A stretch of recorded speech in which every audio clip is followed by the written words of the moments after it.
Pues muy buenas tardes a todos. Falta un minuto para la una. Vamos a esperar un minuto, Arturo, para empezar. Es la una en punto. Muy bien, pues muy buenas tardes a todos los participantes que se están uniendo a esta videoconferencia que estamos organizando en conjunto con AFAB y la Unión Nacional de Avicultores. El día de hoy tenemos el privilegio de contar con el ponente, el maestro Arturo Calderón Ruanova. Me voy a permitir leer su semblanza.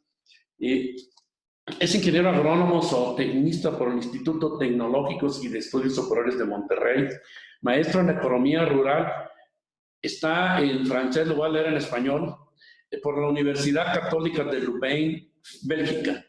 Cursó un diplomado en alta dirección por la Universidad Iberoamericana y un diplomado en Derecho Administrativo por la Universidad Nacional Autónoma de México. Cursó la licenciatura en Derecho en la Universidad Nacional Autónoma de México y también realizó el curso de alta dirección en Seguridad Nacional en la Escuela de Inteligencia para la Seguridad Nacional, SICEN. Arturo ha desarrollado una carrera en torno a la política agroalimentaria y el comercio internacional de productos agropecuarios México y fungió como responsable del sistema de inspección comercial y turístico. Ha trabajado en la generación de esquemas de inspección en puntos de ingreso y salida que facilitan el intercambio comercial y el desarrollo de negocios entre México y otros países. Actualmente se desempeña como presidente ejecutivo de la Unión Nacional de Avicultores, organismo que representa los intereses de prácticamente toda la industria avícola de México, que incluye huevo, pollo y pavo. Durante 9 años fue el director general de inspectorías en Senacica, en donde instrumentó cambios importantes en la forma que realiza el comercio agroalimentario interno y exterior de México. Ha sido agregado agropecuario de la Zagarpa en la Consejería Agropecuaria para Estados Unidos de América, gestionando negociaciones para el intercambio comercial agroalimentario entre ambos países. Anteriormente fue asesor de la Comisión de Agricultura y Ganadería y de la Comisión de Desarrollo Rural en la Cámara de Diputados.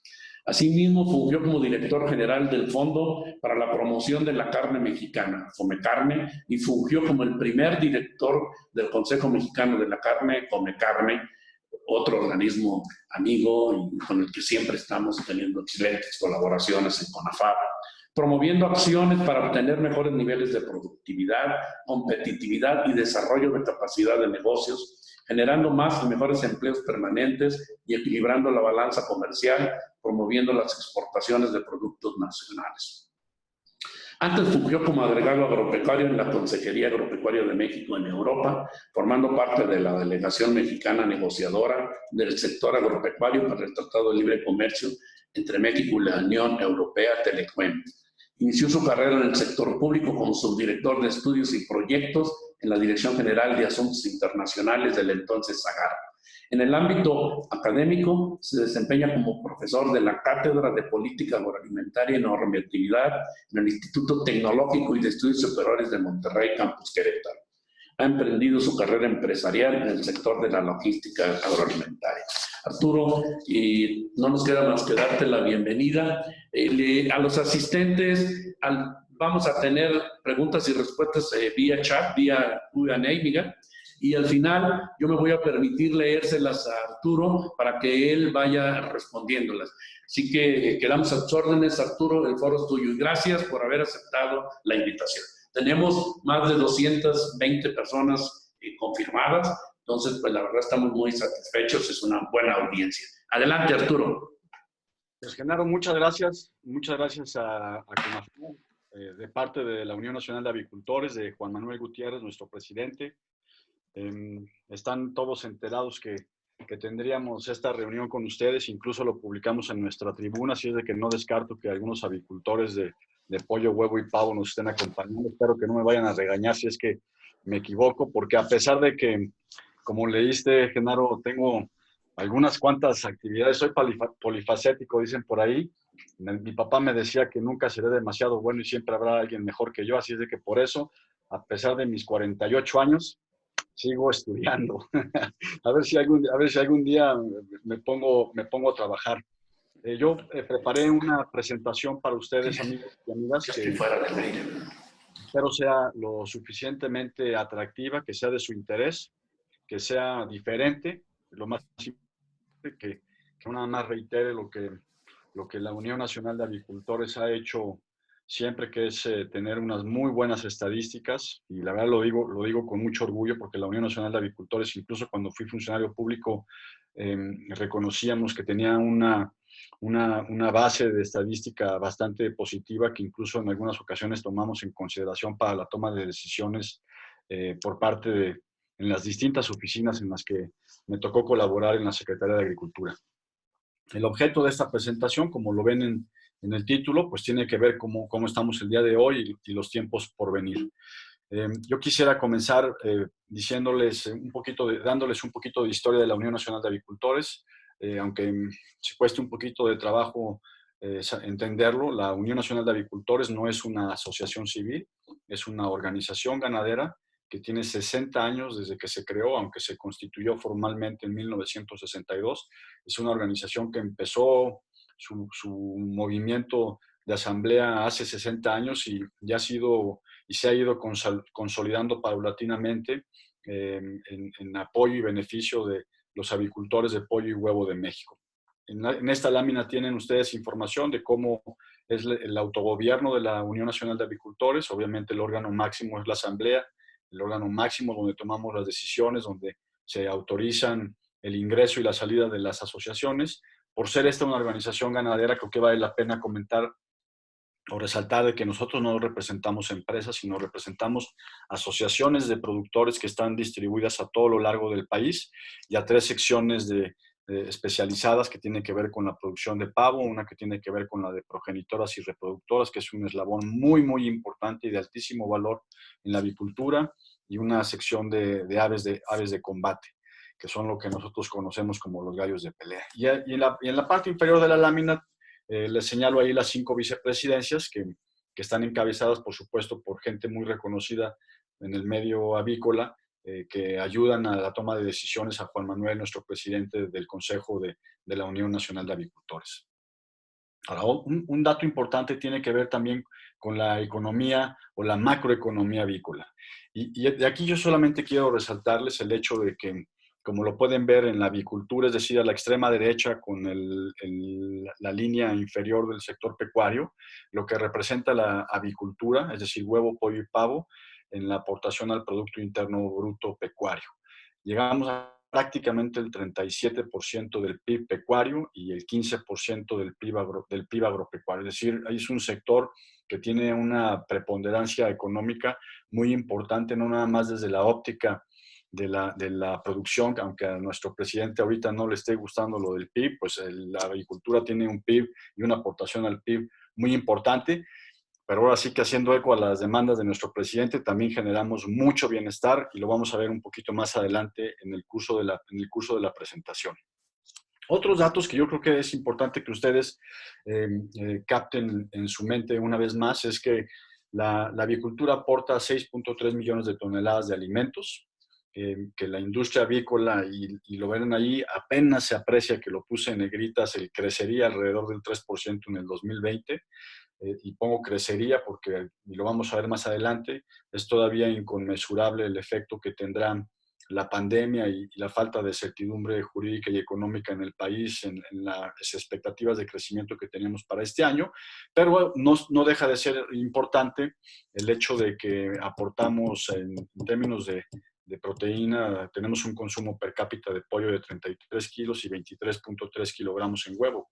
Vale la pena recordar, no hay ningún país en el mundo que consuma más huevo a nivel per cápita que los mexicanos. Incluso cuando hemos querido hacer estudios de comparación, de ver el potencial que tenemos de crecimiento en la avicultura de huevo, pues es difícil hacerlo porque no hay un benchmark o una comparación a nivel mundial que nos permita ver el potencial que tenemos, como sí lo podemos tener en el caso de pollo. Si queremos homologarnos, por ejemplo, a algún país sudamericano, vamos a pensar en Argentina, incluso Brasil, Chile o unas zonas de Perú, tenemos un potencial de hasta 12, 13 kilos per cápita de potencial de crecimiento. Imagínense ustedes que nada más Lima, la capital de Perú, tiene un consumo per cápita de 60 kilogramos de pollo, Entonces, de ahí que veamos con muy buena perspectiva el tema avícola en general, ¿no? Lo que hagamos en huevo, creo que va a estar más orientado no nada más a las campañas de promoción en su consumo, sino aprovechemos la versatilidad que tiene el huevo, no nada más como un alimento, sino como un ingrediente alimenticio.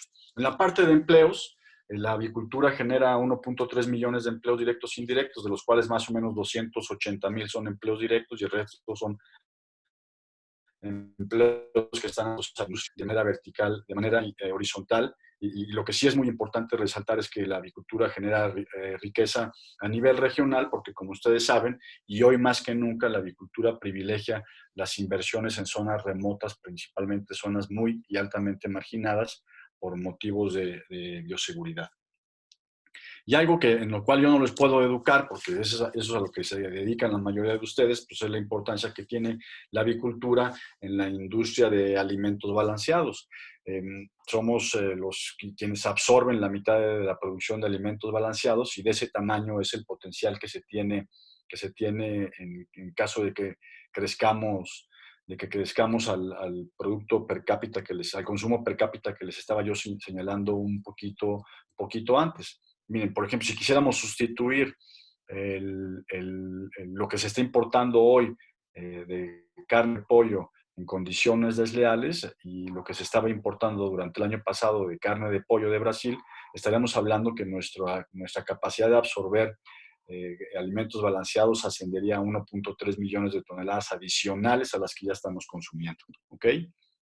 Esta lámina es un poquito más de lo mismo, pero simplemente resaltar, como lo ven en el globito de su mano izquierda, donde dice dependencia de las importaciones de Estados Unidos. Eso sin duda pues hay que verlo como una debilidad, no como una debilidad que yo diga, bueno, pues si me estoy beneficiando de la competitividad del grano americano, pues cuál es el problema, ¿no? Sigamos manteniendo las fronteras abiertas, pero en este mundo volátil de decisiones autocráticas por parte de algunos de los líderes de nuestros países, nos genera mucha incertidumbre de qué podría suceder en caso de que se distorsionaran las cadenas de suministro de granos de importación. Incluso, y lo vamos a ver más adelante con los programas que tiene pensado llevar a cabo nuestro presidente, producto de una de sus directivas del Plan Nacional de Desarrollo, de lograr hasta donde se pueda la mayor autosuficiencia posible en el caso de maíz. Ahora, yo les estaba hablando de 6.3 millones de toneladas de productos avícolas, de los cuales 3.4 millones es pollo, 2.9 millones de toneladas es huevo.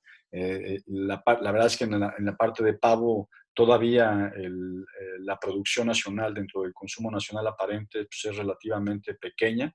No les podría yo decir que marginal, pero sí pequeña, ya que el 90% del pavo que se consume en México prácticamente viene de importación, siendo de los Estados Unidos.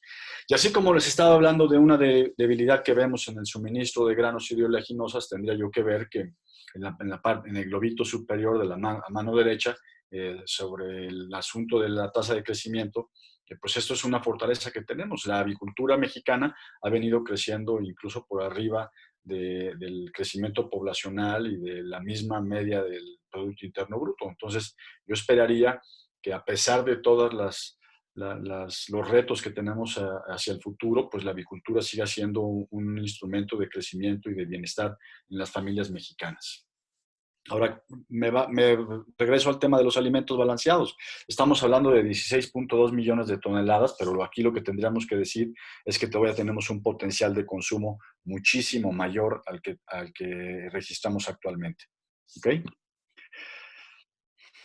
Yo en la lámina lo que haría sería resaltarles el hecho de que si referimos al consumo de proteínas cárnicas y huevo, sin incluir la leche, los avicultores aportan 6.3 kilogramos de proteínas que consumen las familias mexicanas. De ese tamaño es la relevancia de la avicultura en México. Ok, ahora, esta lámina que ustedes están viendo ahora es como una fotografía que de una forma u otra menciona solamente algunos elementos que identifico como parte de nuestra competitividad. Y sin duda uno muy, muy relevante es que el 85% de la industria avícola está integrada. Está integrada vertical y horizontalmente. Que la comercialización que esto es no necesariamente algo bueno. No estamos integrados para tratar de llegar en la medida de lo posible al consumidor. Hay un elevadísimo nivel de intermediarismo y ustedes lo pudieron haber explicado con cómo ha estado la volatilidad en el mercado de muchos productos del campo, pero sobre todo en la parte avícola. Y eso tiene que ver porque los avicultores no llegan directamente a la cara de los consumidores cuando se trata de pelearnos los espacios en el anaquel. Y la otra es que necesitamos diversificar nuestros riesgos. Si nos enfocamos a depender exclusivamente del pollo o del cerdo, de los bovinos o de la agricultura, nuestro nivel de exposición a los choques económicos pues es mayor. Y los avicultores de una u otra forma, y creo que la mayoría tienen muy bien diversificado su riesgo, es decir, no nada más dependen de esta actividad. Es muy común encontrar a productores de huevo que también están en la producción de cerdos, muy común encontrar a alguna gente de pollo que está metida en la parte lechera, sobre todo en la parte del altiplano, y así lo podemos ver. El sistema de comercialización también tiene que ver con algunas cosas que tenemos que mejorar sin duda alguna, y no es porque yo sea el dueño de la verdad, pero creo que tanto en huevo como en pollo, pues estamos vendiendo productos a granel y se está haciendo poco esfuerzo en darle valor agregado, continuar el valor agregado, sobre todo en lo que tiene que ver con el pollo. Esto lo tenemos que cambiar y el COVID-19 nos está dando un incentivo desafortunadamente negativo para que esto suceda. Fíjense cómo solamente el 11% de la oferta de pollo nacional lo estamos vendiendo en valor agregado. Entonces creo que ahí tenemos un reto muy importante. Así como en el caso de huevo, requerimos hacer algo para ubicarnos en la parte de valor agregado vía la industrialización del huevo, ya sea para abastecer el mercado nacional como en la parte de exportación. ¿Ok? Y la parte al final, donde hablo de la implantación del cambio de sistemas de producción, ustedes saben que hay nichos de mercado que se están creando recientemente, sobre todo en un lapso de los últimos 10, 5 años, en donde aparecen los veganos, aparece la agricultura orgánica, aparece la necesidad de algún grupo de consumidores de saber que sus alimentos fueron producidos con unos estándares diferentes de bienestar animal. Y la avicultura no es ajena a eso. Hemos trabajado incluso de la mano de CONAFAP en el impulso a nivel del Poder Legislativo en la Cámara de Diputados de una Ley General de Bienestar Animal que reconozca la necesidad de tener un estándar que nos dé certeza jurídica y económica en la producción de lo que ustedes quieran, huevo de gallina libre de jaula o pollo pastoreo, etcétera, pero con un marco jurídico sólido, porque hoy es muy común ir a los anaqueles de las tiendas de autoservicio y encontrarse una gran cantidad de marcas de huevo que dicen de gallina libre de jaula o de pastoreo, y hoy en México no existe estándar alguno que regularice y que nos asegure a los consumidores que lo que estamos comprando en efecto está sucediendo. Entonces, no importa qué tan pequeño sea ese nicho, la avicultura tiene que trabajar para hacerlo. Incluso hemos enviado un escrito recientemente a la Secretaría de Agricultura para que retome la discusión a través del programa, en el Programa Nacional de Normalización de la norma oficial mexicana de huevo y pollo libre de jaula. ¿Ok? Y bueno, y a pesar de todas esas, diría yo, fallas que tenemos u oportunidades que tenemos en la parte de competitividad, diría que además y a pesar de ello, pues como lo estaba señalando yo hace un instante, tenemos una alta dependencia de granos de los Estados Unidos, de los Estados Unidos principalmente, aunque también a veces importamos de Argentina, de Brasil, de Uruguay. En algunos casos han llegado barcos de soya y en algunos casos ha llegado maíz de Sudáfrica, increíble, pero esas cosas pasan. Y cuando uno está en una industria altamente dolarizada como la avicultura, porque el 60-62% de nuestro costo de producción es la alimentación, y dentro de la alimentación de esos 16 millones de toneladas, casi 11 son granos y el resto son oleaginosas que vienen casi todas de importación. Cuando tenemos una fluctuación en el tipo de cambio, pues eso encarece los costos y provocaría que se diera la eventualidad de que los inventarios baratos de materias primas se terminaran y que en algún momento se empiece a repercutir este incremento en el tipo de cambio en los productos que ofrecen los avicultores. Y seguimos teniendo problemas muy fuertes en la logística de distribución. Yo creo que esto es un asunto transversal a todo el sector agroalimentario, no es particular de la avicultura. Quizá aquí lo que hace peculiar el asunto de la avicultura es que, como les estaba indicando, hoy los avicultores están privilegiando nuevas inversiones en zonas un poquito más protegidas en términos de bioseguridad, es decir, más alejadas de los centros urbanos, y eso está haciendo que pues también tengamos que pensar en cómo vamos a abatir estos costos logísticos, porque si ustedes saben, que lo leía en alguna de las revistas que hacía el Fondo Monetario Internacional o el Banco Mundial de Doing Business, el costo logístico en México es terriblemente elevado, es demasiado caro, ¿no? Y ustedes lo saben mejor que nadie. Tenemos un problema con la energía eléctrica. Eso es parte de los frenos que estamos teniendo cuando queremos ubicar inversiones en zonas muy altamente marginadas, porque si de por sí tener energía eléctrica en las zonas semiurbanas es un problema, cuando queremos alejarnos un poco más, pues nos encontramos con lo mismo, de que es costoso e ineficiente, aunque no necesariamente represente un problema real, es otra vez un asunto de certidumbre. Otro tema que yo creo que afecta no nada más a la avicultura, sino a todo el sector agroalimentario, sobre todo lo que se refiere en trabajo de campo, es que hay mano de obra cada vez más escasa. Y esto se tiene que acompañar, sin duda, de una ganancia en la parte tecnológica para no vernos afectados. La mano de obra en el campo es cada vez más escasa. Eso es una de las razones por las cuales hasta el mismísimo Donald Trump, cuando señaló que se acabaría la migración, incluso la migración ordenada a los Estados Unidos, tuvo que dar un paso para atrás, porque si no, no habría gente que fuera a levantar las cosechas en los campos americanos. Bueno, pues lo que ven los americanos no necesariamente es ajeno al campo mexicano. También estamos batallando para retener a la gente en la parte productiva de la avicultura, porque aunque una maquila les esté pagando menos, prefieren estar trabajando encerrados en una nave industrial que estar caminando bajo el sol de una nave de pollo hacia otra, etcétera. Son cosas que francamente uno entiende, porque me consta que los avicultores pagan y pagan bien. Ya les hablaba yo del tipo de cambio, nada más que ahora pues hay que ponerlo en perspectiva y en porcentaje. Pues estamos hablando de que la depreciación del peso llegó al 30%, y esto nos pega directamente en las importaciones. Nos pega en el costo de la materia prima, pero al mismo tiempo se puede convertir en una barrera de protección efectiva cuando estamos hablando de producto que llega de importación, producto que compite con el pollo principalmente, porque también le pega al costo de las importaciones, al valor de las importaciones, y ustedes saben que tenemos un asunto de dumping de piernas y muslos con los Estados Unidos, que me voy a referir más adelante. Y a pesar de todas las cosas que les he platicado, creo que vale la pena reconocer que la mayoría de los avicultores que se representan en esta organización tienen un nivel de tecnificación de primer mundo. No tienen nada que pedirle a los holandeses, a los franceses, a los americanos, a ningún país del mundo. Y eso, digo, aunque no se los puedo mostrar porque no es muy fácil entrar a una granja por temas de bioseguridad, creo que más bien les pediría que confiaran en mí.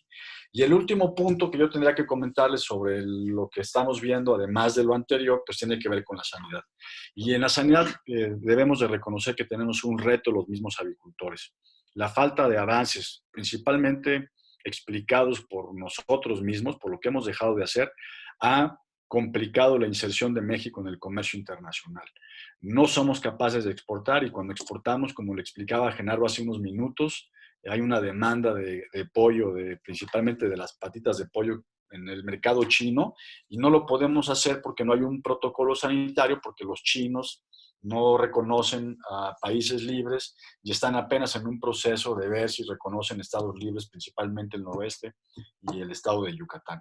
Entonces, esto lo hemos pateado para adelante desde hace muchos, muchos años, y creo que finalmente fuimos capaces, porque como se caracteriza su servidor de ser como cuchillito de palo, de buscar que los avicultores cambiaran ese pensamiento estratégico de que es mejor tener las fronteras abiertas, aunque no exportemos, que cuando queramos exportar, no tener esa posibilidad de exportar porque nadie nos reconoce. Entonces, estamos trabajando, aunque no a la velocidad que quisiéramos, de la mano de Senacica, que es sin duda un aliado, pero ahí estamos picando piedra en la parte de los Estados Unidos y con China y Japón.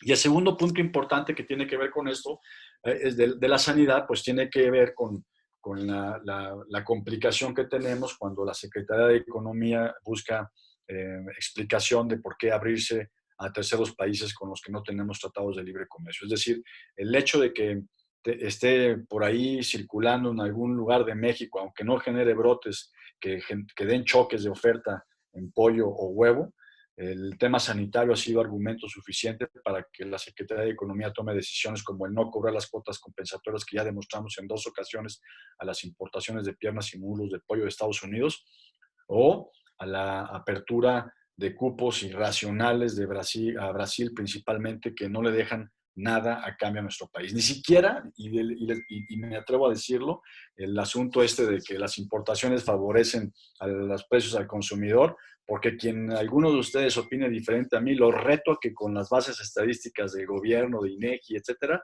lo comprobemos y verán que eso no es cierto. La tasa de crecimiento de las importaciones indexadas van a la misma velocidad que el crecimiento en el índice nacional de precio al consumidor en pollo, principalmente en pollo. No hay ese efecto de que las importaciones estén generando precios competitivos al consumidor. Ese negocio de las importaciones son negocios de corto plazo, de rentas de corto plazo para quienes tienen esa posibilidad de acudir al mercado internacional. Y concluyo en esta lámina diciéndoles que México es un país muy competitivo en huevo y en pollo entero. Si ustedes le abrieran el mercado a pollo entero de los Estados Unidos o de Brasil, les aseguro que no tendrían nada que hacer en el mercado mexicano. Y en el caso de huevo, a pesar de que tenemos fronteras abiertas con nuestro principal socio comercial, que son los Estados Unidos, y a pesar de que en algún momento la Secretaría de Economía abrió a terceros países, pues el huevo de importación no tiene nada que hacer en el mercado mexicano. No nada más por temas de competitividad-precio, sino por la calidad y la frescura que ofrecemos los avicultores en nuestro país. ¿Ok? Y me paso al asunto de sanidad, donde les voy a dar un poquito más de panorama, y no es porque sea yo un experto en sanidad, ni soy médico veterinario, ni me ostento como tal, pero tengo la inteligencia mínima necesaria para entender que la sanidad y la inocuidad son pilares importantes de esta actividad. Y, como les decía, hemos dejado de hacer muchas cosas por parte de la agricultura, y creo que ahora ya la industria ha tomado relevancia, la relevancia que implica el que avancemos en esto, y estamos trabajando con Senacica para que el gobierno de los Estados Unidos en una primera instancia reconozca la península de Yucatán como libre de influenza aviar, y eventualmente, y estamos empujando de que así sea, vayamos al noroeste con Sonora y Sinaloa para que estos estados, que tienen también una capacidad, uno en huevo y el otro en carne de ave, puedan acceder al mercado internacional. Hemos hecho cálculos que dan como viable la exportación de pollo a la frontera sur de los Estados Unidos, y queremos tomar ventaja de esa parte. Entonces, el Departamento de Agricultura de Estados Unidos, el Animal Plant Health Inspection Service, donde están los servicios veterinarios, estamos trabajando con ellos en el reconocimiento de esas 2 zonas. Pero para poder exportar carne de ave u ovoproductos, requerimos el reconocimiento de otra agencia del Departamento de Agricultura, que es el Food Safety Inspection Service. En ambos casos requerimos un proceso regulatorio que debe de publicarse en el Federal Register de los americanos. Y aquí lo que ha sido importante es siempre recordarle a las empresas que representamos en la UNA y que tienen interés de exportación que estos procesos son tortuosos, son complicados, es decir, toman tiempo, pero si no los empezamos ahora, en el mejor de los escenarios, cuando tengamos esa capacidad de exportar, los americanos nunca han tenido un interés en darle reconocimientos a México, porque al final, como lo estamos haciendo en carne de cerdo, les estamos compitiendo y les estamos haciendo que su rebanada del pastel sea cada vez más pequeña. Y estoy seguro que cuando pongamos un pie en el mercado internacional de huevo y pollo, va a suceder exactamente lo mismo. Esto, como se los explico, se reduce al globito de la mano derecha, donde dice que es una gran debilidad que tenemos como país para poder exportar. Ahora, quiero referirme a un asunto que mencionaba un poquito antes. No nada más es lo que está generando el COVID-19 por los efectos y las consecuencias que esto tendrá, sino algo de lo cual la industria avícola ha padecido particularmente desde el 2013 2012, cuando se da el brote mayúsculo de influenza aviar en la zona centro de México. Sirvió de pretexto para que se tomaran decisiones irracionales que hoy no prevalecen y de donde esperaríamos que nuestras autoridades pues se tomaran una conciencia diferente. No se lo atribuyo a la administración actual. Desde la administración anterior, la avicultura fue tratada muy mal y por eso es que ahora, aunque esto viene del 2013, y asumíamos que con el cambio de gobierno habría también un cambio de enfoque, nos venimos a encontrar que pues es más o menos lo mismo, con el argumento de que se tienen que conseguir precios asequibles a los consumidores, cosa que los reto que me demuestren que está sucediendo, como no lo identificamos en la UNA, seguimos ubicando una falta de convergencia entre la política de fomento productivo y la de comercio internacional. El presidente de la República establece en el Plan Nacional de Desarrollo, y hago un paréntesis, el Plan Nacional de Desarrollo, pues es lo que está obligado a hacer el presidente por mandato constitucional y a veces tiene cosas que suenan utópicas, pero a veces tienen algunos elementos que son bastante rescatables. Y en el asunto de autosuficiencia alimentaria, aunque sepamos que es muy complicado y casi utópico lograrlo, lo que sí podríamos pensar es que mientras se estén generando inversiones en México y se esté arraigando el empleo en zonas que están económicamente deprimidas, pues tendría que haber una congruencia con esa apertura comercial irracional. Los avicultores nunca han recibido apoyos o subvenciones del gobierno y les quiero decir, porque no las hemos necesitado. No estamos tocando la puerta para que nos den apoyos de una o de otra forma, aunque sabemos que en algunos instrumentos de política, sobre todo en la comercialización de granos, pues tenemos un beneficio cruzado por el tema de la comercialización, pero ese apoyo no va a los avicultores, va a los productores de maíz y ese apoyo pues evidentemente trae un beneficio. Ahora, no queremos que intervengan los mercados, pero queremos que nos dejen el piso parejo y las facilidades para competir. Y eso hoy, se los digo con toda claridad, no sé el perfil de toda la gente que nos acompañe y siendo siempre muy respetuoso hasta de las autoridades, como lo fue su servidor en algún momento, hoy esas condiciones de piso parejo y de facilidades para competir no existen. No existen. En el 2013 se consigue demostrar que hay un dumping de hasta el 130% en las importaciones de piernas y mulos de los Estados Unidos, pero en aquel tiempo, como no sabíamos de qué tamaño iba a ser el asunto de la influenza aviar H7, decidió el gobierno no cobrar, así se resolvió en la resolución de la UPSI, pero en el 2018, cuando esas condiciones no prevalecían y se ratifican las cuotas compensatorias, pues tampoco decide cobrarlo. Eso hace que no se den los incentivos económicos para una adecuada integración. Lo mismo viene a complicarse con el tema de Brasil. Entonces, cuando me dicen que los avicultores no están creciendo porque lo que nosotros producimos es pollo vivo para venderlo como pollo entero, díganme cualquiera de ustedes si tendrían un incentivo para producir pollo, construir un rastro, una planta de corte, deshuese, de proceso y de empaque, si saben que cuando maten al pollo, vendan las pechugas, se quedan con las piernas y mulos que van a tener que vender a la tercera parte de su valor porque ese es el precio que está llegando de la pierna y mulo de los Estados Unidos. Francamente, no hay un argumento que sustente lo contrario. Nosotros apoyamos el esquema de autosuficiencia alimentaria y se los digo porque así ha sido el mandato que me ha dado el Consejo Directivo de la Unión Nacional de Avicultores. No estamos buscando el proteccionismo arbitrario. No estamos diciendo que se cierren las fronteras porque no queremos competir. Sabemos que hay que privilegiar y sobre todo asegurar, siendo el pollo y el huevo, las principales proteínas en la mesa de los mexicanos, que tiene que ser un esquema paulatino. Pero mientras no haya una señal diferente del gobierno de que queremos apoyar a la Secretaría de Agricultura en invertir en las zonas rurales, porque no hay ninguna otra industria que consuma más maíz después de la tortilla que los avicultores. Es más, por ahí alguna empresa quizás sea la principal compradora de maíz de cosechas nacionales.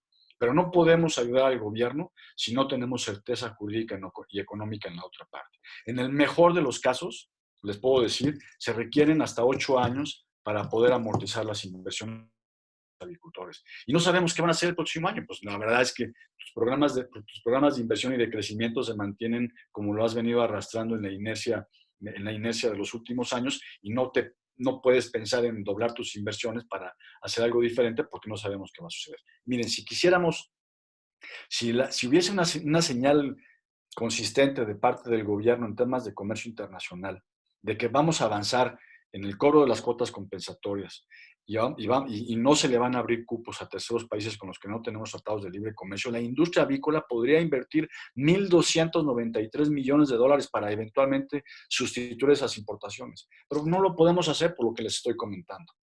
No, y otra vez, no voy a un asunto de que queramos que nos cierren las fronteras. Es más, no estamos pidiendo que apoyen al sector empresarial. Ustedes ya saben que no nada más es la alimentación por el efecto de la pandemia, sino, es más, creo que estamos haciendo más nosotros por el gobierno que por el gobierno por nosotros. La Unión Nacional de Avicultores y muchas de las empresas a nivel nacional están apoyando al gobierno en donaciones de producto directamente a través de Segalmex o a través de los DIF estatales de las 32 entidades.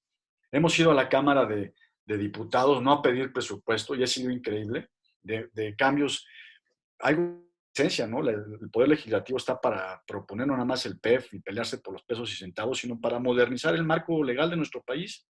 Y es increíble que hoy una ley de fondos de aseguramiento agropecuario y rural que pudiera convertirse en la mejor política de limpieza de nuestro país, porque necesitamos avanzar en esa parte, por una cláusula, un artículo que establece la obligación de poner la cláusula de exclusión de extranjeros, pues prácticamente la mitad de la avicultura mexicana quede descubierta porque no lo podemos hacer, porque ahí tenemos y representamos empresas que cotizan en la Bolsa Mexicana de Valores o tienen capital en otros países. Es increíble. Y cuando les hemos ido a explicar con peras y manzanas lo que se necesita, que es reformar una ley que está completamente obsoleta. Digo, permitimos la inversión extranjera en el petróleo, en el gas, energía eléctrica, en casi todas las esferas de la economía nacional y en un fondo de aseguramiento agropecuario para proteger el abasto de los alimentos de los mexicanos, no lo podemos tener. Es increíble, pero bueno, hemos ido a la Cámara de Diputados y la pregunta que nos hacen, bueno, dime, ¿cuánto dinero necesitas? Les digo, señores legisladores, no venimos por dinero, venimos a pedirles que por favor modifiquen una ley que nos está frenando la capacidad y la necesidad que tenemos de limpiarnos. ¿Ok? Ahora, ¿cuáles han sido los efectos de la pandemia? Me parece que todavía tengo 10 minutitos, si no, interrúmpeme, Genaro, por favor. Eh, ya me falta poco, pero quiero decirles, y esto lo vieron todos ustedes, sobre todo quienes tuvieron oportunidad de participar en las compras de la familia, que en el caso de huevo, el confinamiento obligó que los amas y amos de casa compraran más huevo del que estaban acostumbrados. Y eso, pues obviamente generó una escasez momentánea en el mercado, al grado de que obviamente se disparó el precio en el mercado. Pero después de múltiples investigaciones que hizo Profeco, cayeron en la cuenta de que había sido un asunto coyuntural y nada que tuviera que ver con la estructura, o como algunos analistas de mercado andan diciendo por ahí de que se debe a problemas de influenza aviar en la avicultura mexicana, cosa que es completamente incorrecta. Y quienes les digan eso, por favor, mándenmelos, aquí los educamos. Y en el caso del pollo, el problema mayor que tuvimos, como lo tuvieron otras cadenas de suministro agropecuarias, pues se relacionó al cierre de los canales de restaurantes y hotelería. El 30% del consumo de pollo se va por esos canales y eso provocó una grave afectación de precios bajos, de precios muy bajos, incluso el mes de abril reconocido ya por muchas de las empresas como el peor mes de la avicultura desde que mantenemos registros estadísticos. Afortunadamente las cosas han ido regularizándose un poco, pero no tenemos claridad de que esto se vaya a sostener. Entonces, ustedes saben que la capacidad de refrigeración y de mantener inventarios de perecederos pues en México es bastante limitada y eso ha generado que las empresas se descapitalicen y les pegue a su liquidez. Entonces, yo que dejaría este asunto de cómo ha sido el cambio de los patrones de mercado en huevo y pollo de una forma así, aunque, como lo hemos comunicado, no nada más a nivel nacional, sino con nuestros colegas de la Asociación Latinoamericana de Avicultores, estamos trabajando con normalidad, hemos instrumentado protocolos adicionales a los que establecen los decretos del gobierno federal en temas de industrias esenciales. Hasta ahorita, al menos su servidor, se los digo honestamente, no tengo registro de que alguna de las empresas avícolas hayan tenido procesos contagiosos en su personal, aunque no lo descarto, pero obviamente, como les digo, hemos tomado en cuenta y generamos información, asimilamos que se generó en los Estados Unidos, en la Unión Europea, en algunos países latinoamericanos, para comunicarles a nuestros representados de qué forma podríamos reducir esos riesgos a su mínima expresión. Y yo creo que aquí lo más importante es lo que ven abajo a la izquierda, que los efectos no han sido cuantificados, porque este asunto del COVID no ha terminado. No sabemos exactamente cómo va a comportarse el mercado, y es en donde se hace relevante el asunto que les comentaba yo de que creceríamos al 3%, ¿ok? Ahora, ¿cuáles son las consecuencias de la pandemia? Yo aquí nada más les diría, a modo de ejemplo, y estos son nada más algunos ejemplos, me paré en el punto 2, donde pongo al final de ese párrafo las cartoneras, porque como suele suceder principalmente en nuestro país, y eso se lo digo porque lo conozco en mi calidad de exfuncionario público, los criterios de aplicación de las regulaciones o de los mandatos jurídicos que nos dan a través de decretos, pues son de aplicación irregular. No todos los. Y en algunos estados de la República Mexicana tuvimos problemas con la Secretaría del Trabajo y Previsión Social, con la Secretaría de Salud, amenazando con el cierre de los proveedores de la industria avícola, porque, pues, díganme ustedes cómo íbamos a transportar el huevo. Pues había amenazas, incluso oficios que se firmaron a las cartoneras de que suspendieran su actividad. Entonces tuvimos que intervenir con la Secretaría de Economía para, pues, no sé si la palabra correcta es educarlos, de los impactos que esto tendría en caso de que no intervinieran, y que de preferencia intervinieran con un criterio nacional, porque es muy desgastante estar tocando puertas los sábados y los domingos a la gente que, pues, supuestamente debería estar descansando, para informarles que teníamos amenazas de cierres en algunas partes de la República Mexicana, particularmente en el noroeste de México.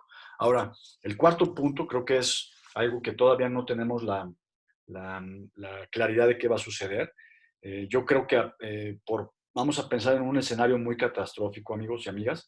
El pollo y el huevo van a seguir siendo las proteínas más accesibles. Si de verdad hubiese un choque en el ingreso de las familias mexicanas ahorita, y todavía se hiciera más profundo, posiblemente el huevo y el pollo, depende cómo lo vean, pudieran ser las proteínas que resguarden los hábitos de consumo que se tenían en el cerdo o en la carne de res. No lo sabemos. Tan no lo sabemos, si soy bien honesto. Estamos trabajando con consultores nuestros, con el grupo de economistas asociados, en tratar de determinar distintos escenarios que nos ayuden a identificar cuál va a ser el posible efecto en el ingreso de las familias mexicanas, aunque estamos conscientes y seguros de que la avicultura va a seguir siendo el mejor aliado de las familias mexicanas. ¿Okay? Ahora, ¿cuáles son las enseñanzas que vemos en la pandemia? No me voy a parar en muchas de estas que son, si ustedes quieren, transversales. Yo creo que el punto 1 sí tiene una peculiaridad, porque la avicultura, y no nada más por mandato de la regulación de influenza aviar y el reglamento de la Ley Federal de Salud Animal, está obligada a mantener elevados estándares de bioseguridad. Creo que esta situación emergente del COVID-19 ha obligado a los avicultores a tomar decisiones adicionales a las que establece el gobierno. Y creo que aquí lo que hace la diferencia es que no basta que el gobierno nos las imponga. Lo último que queremos como empresarios es que el gobierno nos esté respirando sobre la nuca para ver si estamos haciendo bien las cosas. Creo que está en el mejor de los intereses de nosotros como empresarios de hacer las cosas porque nos conviene, y no porque el gobierno nos las está queriendo imponer.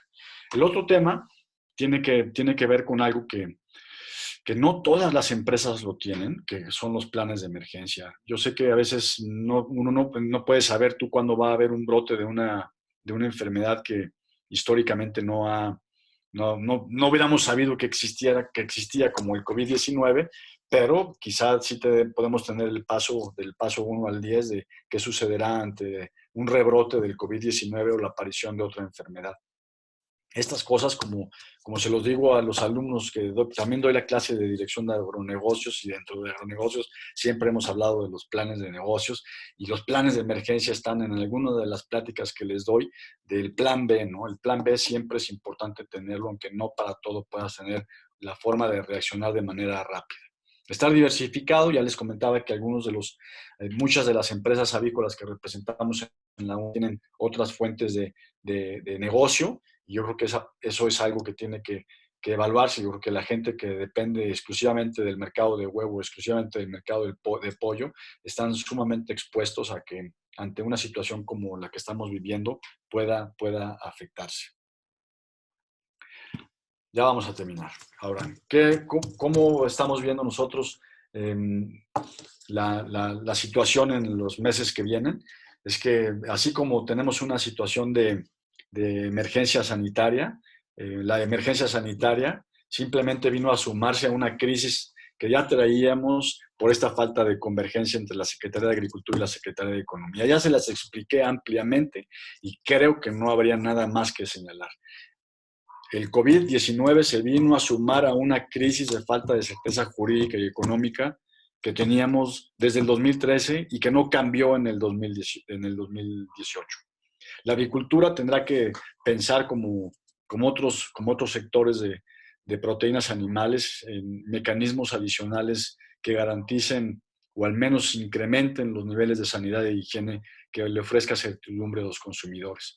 Acuérdense que no necesitamos 250,000 toneladas de producto en mal estado para pegarle a la confianza y a la confiabilidad de la avicultura o de las manzanas. Con una sola manzana que genere un problema sanitario, como le ha pasado a las exportaciones de tomate cuando los americanos los acusan de ser los causantes de brotes de salmonelosis, no importa si el tomate es americano o mexicano, si generamos una crisis sanitaria en nuestro sector, sirve para que todo el pollo y todo el huevo pierda esa credibilidad de la cual hoy todavía los consumidores mexicanos nos tienen en alta estima. Y lo que sí prevemos es que, dado que el efecto del COVID-19 ha sido inconmensurable, y todavía no tenemos claridad de qué es lo que va a suceder, pues posiblemente tendremos una etapa de volatilidad y comportamiento atípico en la oferta y la demanda a nivel global, que inició no nada más por el efecto del COVID, sino que recuerden ustedes lo que ha pasado con los brotes de peste porcina africana en China, o con lo que está sucediendo actualmente en el mundo con brotes de influenza aviar de alta patogenicidad en Estados Unidos, en la Unión Europea, y ahora pues se suma este nuevo elemento del COVID-19. Y ya voy a terminar, esta es la última, y quizás yo nada más me pararía en la de los ajustes que requerimos hacer para valorar la nueva demanda. No sabemos de qué tamaño va a ser la baja en el ingreso o el tamaño del desempleo y las consecuencias que esto tendrá en el consumo, aunque pues, es previsible que por ser el pollo y el huevo las proteínas más accesibles para los consumidores, pues eso pueda beneficiarnos. Por eso es que señalamos que nuestro sector es privilegiado porque aportamos la proteína nutritiva y más accesible, y si actuamos bien podemos salir muy bien. El aprendizaje de todo esto pues es que sí hay que ser más eficientes. Yo pensaría que algunos avicultores que están pasando aceite, como dicen los chavos, vayan a terminar consolidando la industria porque se salen del mercado y alguien tome su lugar. Pero requerimos tener finanzas sanas, tener finanzas diversificadas, contar con un plan B y sabernos adecuar a los cambios. Yo creo que dentro de estos cambios les señalé uno muy importante que tiene que ver con la necesidad de integrarnos en la cadena de valor, particularmente en el mercado de pollo. Así es de que espero que hayan encontrado de utilidad esta presentación y estoy a sus órdenes para cualquier pregunta que tengan al respecto. Genaro, muchas gracias por todo y de nueva cuenta, de parte de Juan Manuel Gutiérrez y de tu servidor, muchas gracias por invitar a la Unión Nacional de Avicultores. Arturo, muchas gracias por tu excelente presentación. También, y por favor, dale nuestro agradecimiento al licenciado Juan Manuel Gutiérrez de parte de nuestro presidente, el ingeniero Luis Laro González, a ti en lo personal. Y vamos a proceder con las preguntas y respuestas que nos están haciendo llegar los asistentes. ¿A qué se debe que México sea el primer consumidor per cápita, pero no el primer productor en huevo? ¿Me la puedes repetir, Genaro, que te Dice, cortaste? ¿a qué se debe que México sea el primer consumidor de huevo per cápita, pero no el primer productor de este? Así está la pregunta. Pues mira, yo no tendría una respuesta precisa para eso. Que creo que aquí lo que es importante es que del total del consumo nacional aparente, los avicultores mexicanos producimos el 99.3% de lo que nos comemos. O sea, no necesariamente tenemos que ser el primer país productor, sino tratar de defendernos muy bien vía los esquemas de competitividad. Sí, definitivamente es en huevo donde somos autosuficientes, realmente no Así. importamos huevo, entonces no se puede producir más porque ya no, la demanda está cubierta. Bien, ¿existe alguna iniciativa en curso para desarrollar la genética necesaria en la producción, considerando que somos 100% dependientes?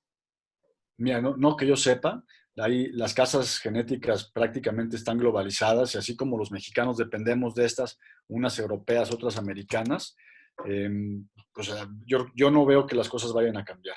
Creo que vamos a seguir fortaleciéndonos y tomando ventaja de esa dependencia que tenemos de las mayores casas de genética y en todo caso lo que nos debiera de preocupar, Genaro, es que hubiesen choques en la oferta de las casas genéticas por problemas supervinientes como la influenza aviar o los brotes de Newcastle en los Estados Unidos. Muchas empresas, sobre todo las de los Estados Unidos, en Europa, pero hay dos empresas en los Estados Unidos que han sido ya reconocidas como compartimentos libres para efecto de que si hubiese un problema sanitario no se interrumpa la cadena de suministro. Yo esperaría que el Senacica estuviera trabajando con el gobierno americano y las empresas americanas para que ese reconocimiento se diera. ¿Cuáles son las medidas que han permitido que la industria avícola mexicana siga operando, a diferencia, por ejemplo, de Estados Unidos, que ha tenido que cerrar varias fábricas por los altos contagios entre sus empleados? Pues mira, yo como te decía, al menos tu servidor no cuenta con informes de que personal de las plantas de proceso avícolas hayan tenido contagios. Y los americanos, tú sabes, tienen un nivel de intervención muy fuerte.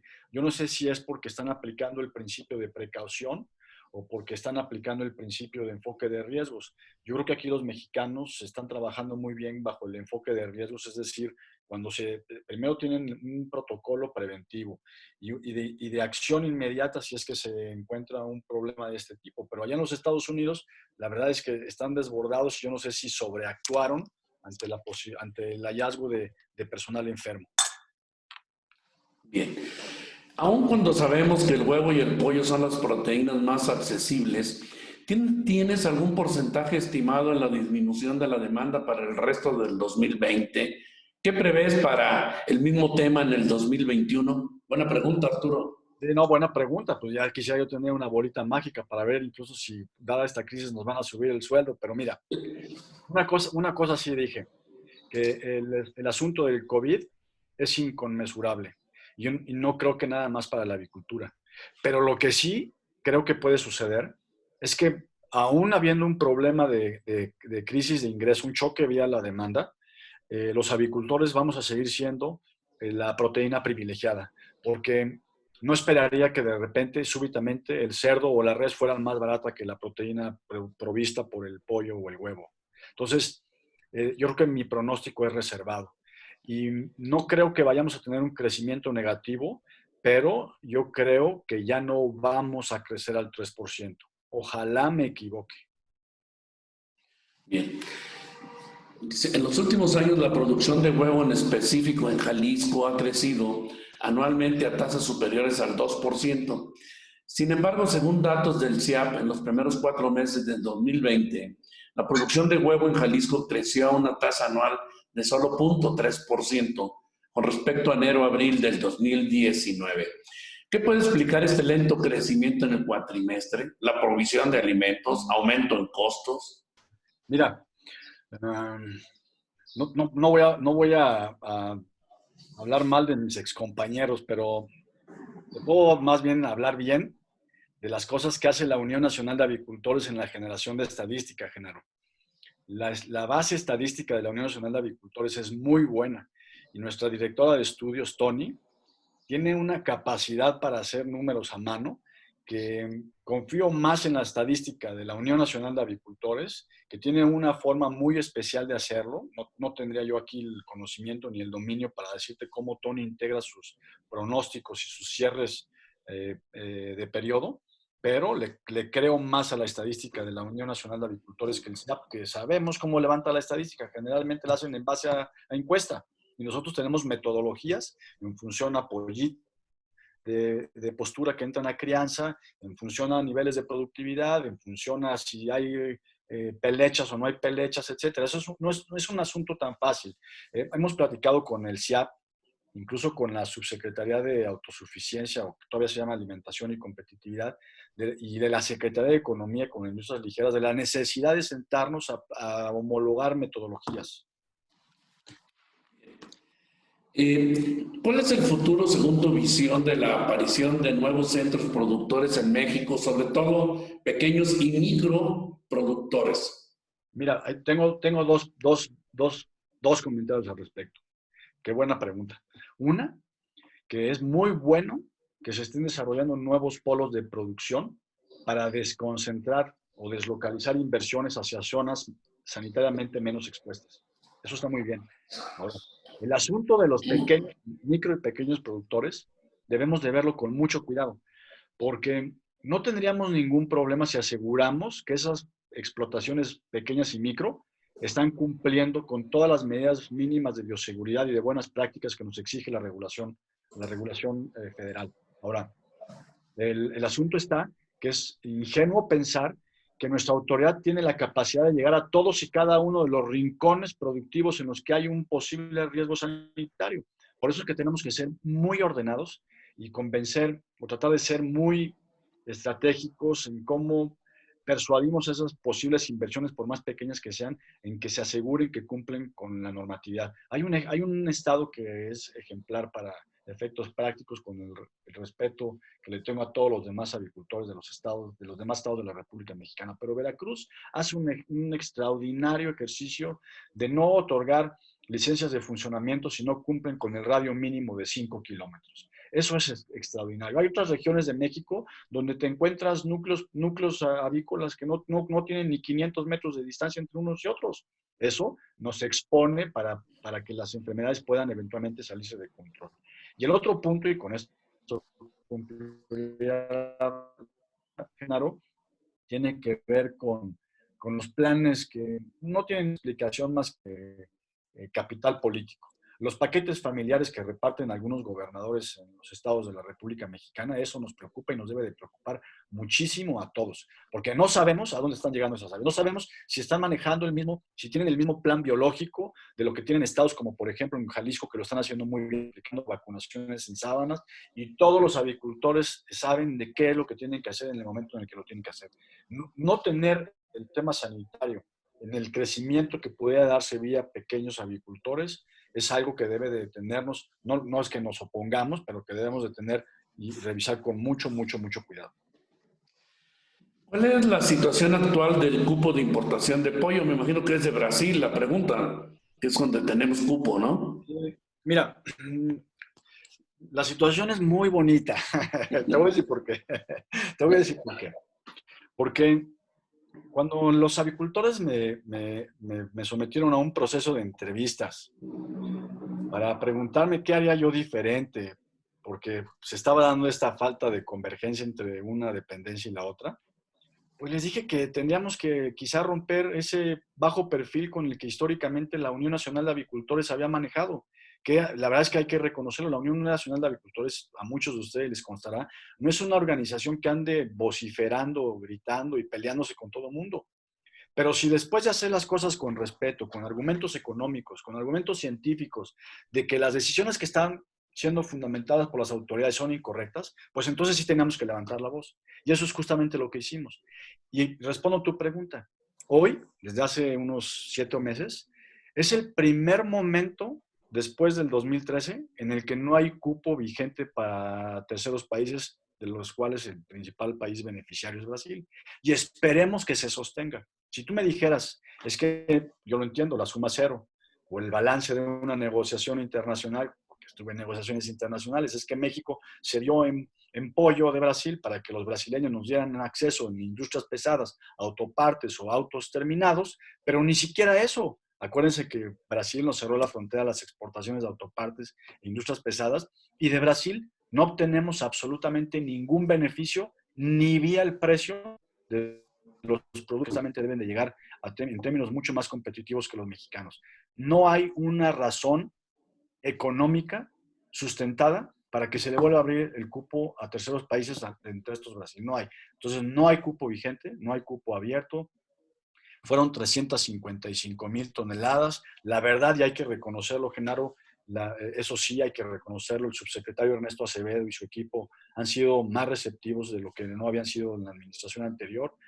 Juan Manuel y la mesa directiva de la Unión Nacional de Avicultores han tenido la oportunidad de comunicarse con él en muchas ocasiones, y aunque en una etapa inicial este intercambio de información no nos benefició y se publicó el cupo por 55,000 toneladas adicionales que se acabaron en tan solo 4 meses los importadores, esta gente que gana rentas de corto plazo, la verdad es que la comunicación ha fluido y ha fluido nuevamente, cosa que la industria mexicana aprecia del subsecretario Acevedo. Siguen llegando felicitaciones a tu presentación, muy amena, muy informática, versátil, vuelve a haber otras más felicitaciones. Hay una pregunta aquí, no me queda muy clara, espero que a ti sí. Dice, buen día, en estos momentos de incertidumbre, ¿qué podemos esperar los que vendemos ingredientes naturales de alimento para ave? ¿Los productores buscarán estas alternativas o seguirán en lo convencional? No sé a qué se refiere con ingredientes naturales, pero pues no sé, ¿tú entiendes esto? No es que lo entienda porque no soy especialista en esta materia, pero sí te puedo decir que déjame pensar en la estrategia de la Organización Mundial de la Salud, que también ya hizo suya el gobierno federal cuando se publica la estrategia para la reducción del uso de antimicrobianos. Acuérdate que hay una serie de mitos alrededor de la avicultura, de que si utilizamos hormonas y cosas que no tienen ningún sentido científico. Pero yo creo que los avicultores están sopesando seriamente el que vayan transitando de un mecanismo tradicional de sustancias que eventualmente o ya están regulados o estarán reguladas hacia el uso de estas alternativas, voy a decir yo, más naturales. Porque así como aplica al tema de no tener al gobierno aquí respirándonos en la nuca para otras cosas, también aplica para el tema del uso de antimicrobianos. Entonces, yo creo que va a haber un tránsito que no va a mandar otra cosa, no va a mandar otra cosa que el mismo mercado y conforme vayan instrumentándose estas regulaciones. Siguen llegando preguntas, mi estimado Arturo, como Vicente Fernández, mientras la gente aplauda, seguimos cantando, ¿no? Sí, por supuesto. Yo tengo apartado hasta las 6 de la tarde, querido Gerardo. A ver, mira, sobre el COVID, preguntan si tienes una idea del impacto económico, si tienes un estimado del desempleo, el impacto económico en la industria avícola, ¿no? Es redundante la pregunta, la has tratado de responder con cierta incertidumbre, valga la redundancia, pero pues la Pero, vuelvo a... o déjame hacer un cálculo lineal. Sí, Mira, se supone, cuando yo les hablo del rompimiento de los patrones de consumo, de lo que ahora represento aquí en la Unión Nacional de Agricultores, la época en la que será el choque de demanda producto del COVID-19 es cuando los precios del huevo tendrán que estar en uno de sus valles. Y cuando aparece la decisión del confinamiento, los precios brincan al cielo. ¿Ok? Entonces tú dices, oye, pues qué bueno, ¿no? Los agricultores se están beneficiando. Pero luego, 3 semanas después, los precios se fueron al suelo. Entonces no hay esa facilidad de planeación que requieres tú en un negocio y así como vienen las cosas. En el mercado de pollo, aunque tengamos la capacidad de ajustar la producción, porque los ciclos son más cortos, tienes una inversión mayúscula en los primeros eslabones de la cadena, que son las granjas de progenitoras, reproductoras, las plantas de incubación. Y muchas empresas tuvieron, como dicen, no sé si correcta o incorrectamente, ahogar pollito. porque pues, a profundizar tu pérdida, pues paras la cadena de suministro antes. Entonces, haciendo ese cálculo lineal, asumiendo, si producimos 3.500.000 toneladas de pollo al año, estás hablando que son pues, 285.000 toneladas de pollo al mes, lineal. Nada más que resulta que en el momento en el que llega el COVID es cuando más pollo, cuando la demanda de pollo empieza a incrementarse. Pues ahí se rompe el esquema lineal. Y llega hasta su pico con la salida de las escuelas de los chavos. ¿Por qué? Porque empiezan las graduaciones de todos los niveles educativos. Entonces todo el mundo come pechugas de pollo porque es lo más accesible para organizar una fiesta. No un ribeye y no unas pork chops. Es la pechuga de pollo en un molecito o a la cordon bleu, etcétera, etcétera. Entonces, si tú asumes, si tu planeación productiva, porque es cuando el mercado te paga mejor, está orientada hacia donde vas a vender más pollo, que es de mediados de abril a la primera semana de julio, y de repente te chocan en la demanda y te quedas con ese pollo en el mercado. Mira, el pollo llegó a venderse durante más o menos un mes entre 10 pesos y 13 pesos el pollo vivo. ¿Y sabes en cuánto estaba el punto de equilibrio? Entre 20 y 22 pesos. Por eso, multiplícalo por kilos, asumiendo que es lineal, que estás hablando de 280.000 toneladas, ponlo en kilos, ponlo en pesos por lo que te encuentras por debajo de tu punto de equilibrio, y de ese tamaño es la pérdida. Por eso es que no nos da miedo decir que el mes de abril ha sido el peor mes en la historia de la avicultura de pollo desde que se mantienen registros estadísticos. Una pregunta muy interesante. Con el incremento del 30% del tipo de cambio, pues, ¿qué futuro ves a las importaciones de piel de muslo? ¿Podremos tomar alguna ventaja los productores nacionales de este incremento del dólar, pues que encarece la importación de piel de muslo, que es lo que traemos de Estados Unidos, ¿no? ¿Crees que favorezca algo a México esto o cuál es tu opinión? O sea, si fuera yo si fuera, o sea, tuviera que responderte en base a esa lógica económica, te diría que sí. Recuerdo muy bien la devaluación de 1995, donde creo que fue el primer año después de no sé cuántos en los que tuvimos el primer momento de la balanza comercial agroalimentaria positiva. Justamente porque las importaciones se encarecieron y las exportaciones se abarataron. Entonces, si yo siguiera esa lógica, ese racional económico, te diría que sí, que posiblemente las importaciones de cualquier producto por el encarecimiento van a reducirse, pero resulta que tenemos un dumping del 130%. Entonces yo no sé, también los precios, así como hay volatilidad en los mercados de pollo en México, también los hay en Estados Unidos, también tienen un problema de ya no saber dónde colocar su producto. Entonces hay que ver si ese producto que no han podido colocar en los canales tradicionales, en los mercados americanos, en el mercado de los Estados Unidos, pues se viene a refugiar a su mercado natural. No le voy a decir a su patio trasero para no herir susceptibilidades de nadie, pero pues aquí en México recibimos todo lo que venga barato, aunque al mexicano no le llegue barato, aquí lo compramos. Bien. Aquí hay una pregunta que dice que si existe alguna alternativa para no depender tanto de alimento balanceado e importado de Estados Unidos. Pero realmente alimento no importamos.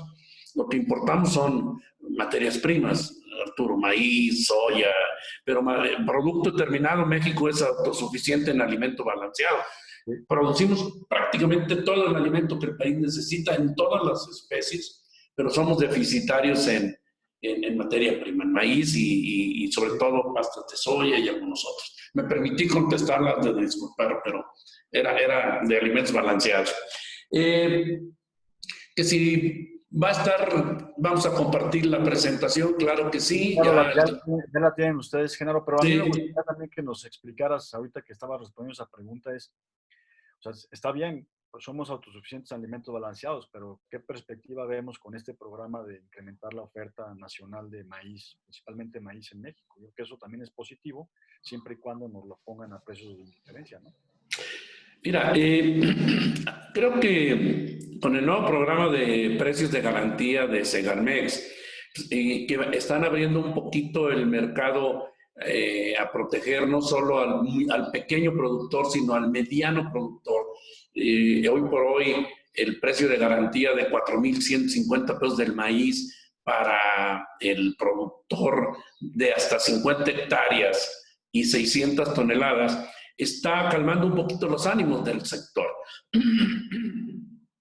Ya se fijó en 289 pesos el apoyo que va a dar Segalmex al productor, pero lo más importante para mí es que cuando arranca el programa de precios de garantía, solo se estaba beneficiando el maíz blanco, Arturo, en un producto que somos autosuficientes en producción. Maíz blanco, cubrimos todas las necesidades del país y exportamos maíz, y cada año tenemos inventarios en Sinaloa. Hoy ya el programa cambia y reconoce que el maíz amarillo también va a ser apoyado, y esto va a permitir que se empiece a producir maíz, pues no amarillo, no solo en Chihuahua, que son los grandes productores de México, sino cerca de las zonas de consumo, donde en este país, pues el centro del país es donde está la masa poblacional y es la que demanda.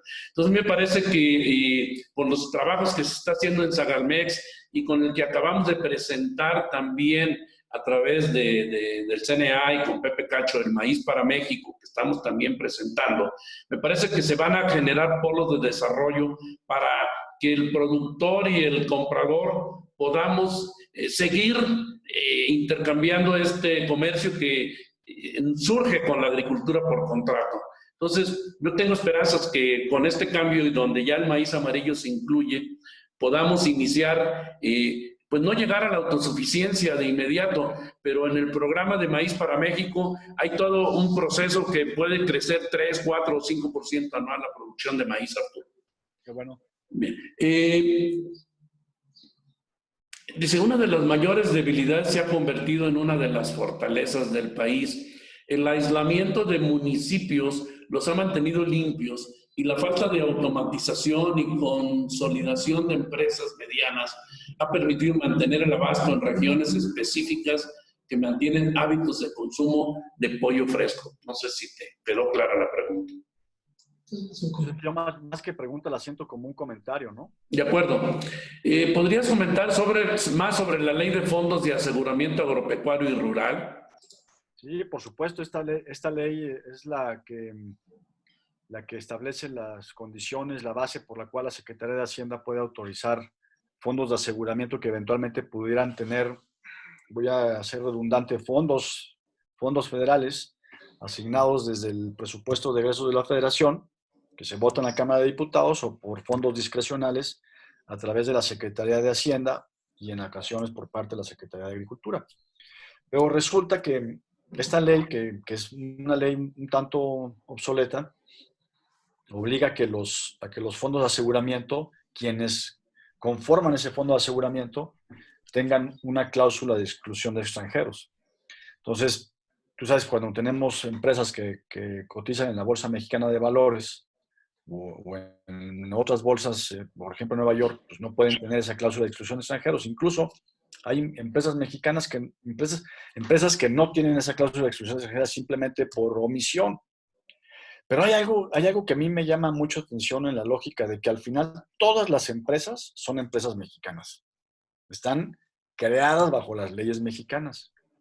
Emplean a mexicanos y producen en México, invierten en México, y en el caso de nuestro sector, pues, producimos alimentos para los mexicanos. Entonces, yo no entiendo si en la lógica del legislador pase el hecho de que las plagas y las enfermedades, vamos a referirnos de plagas y enfermedades agrícolas y animales, no respetan, punto número uno, la frontera entre países, la frontera entre los estados y municipios, y tampoco respetan el origen o nacionalidad de quienes están poniendo dinero para que se cree esa empresa en México. Entonces, pues eso de facto limita a que empresas que producen y que son relevantes en el mercado mexicano, pues estén cubiertas por estos fondos. Entonces, estamos trabajando con la Cámara de Diputados. Increíble, hubiéramos pensado que no fuera esta persona quien nos fuera a apoyar por lo que representa políticamente, Reginaldo Sandoval, el coordinador de los diputados del Partido del Trabajo, es decir, un partido de izquierda, haya entendido nuestro argumento de que aquí no es, como dicen, el neoliberalismo, es el empleo mexicano, es la alimentación de los mexicanos, y que el mismo Reginaldo Sandoval, que es integrante de la, creo que es secretario de la Comisión de Hacienda, o al menos integrante de la Comisión de Hacienda y Crédito Público en la Cámara de Diputados, nos esté patrocinando la iniciativa para que se reforme esta ley.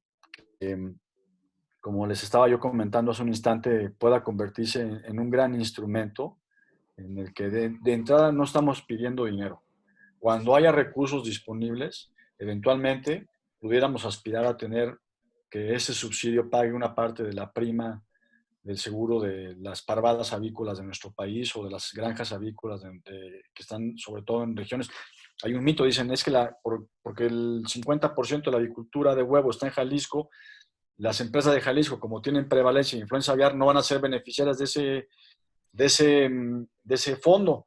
Bueno, pues, cuando fuimos a platicar con Agroacemex, Genaro, le explicaba yo al director de Agroacemex de que pues tenían que ajustar sus reglas, porque aquí no estábamos hablando nada más de que se reconocieran estados libres.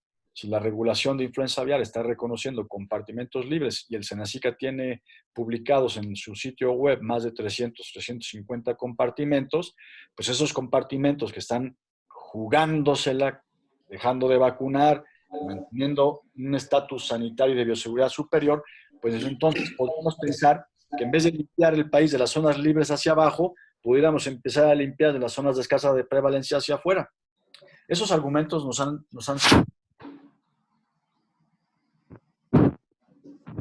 en las cabezas algunas de las personas importantes en este tema de los fondos de aseguramiento. Estoy convencido de que eso sería una reforma muy importante para la avicultura, pero también para la porcicultura y para otros sectores que están en los que hay capital extranjero involucrado, por ejemplo, la agricultura protegida.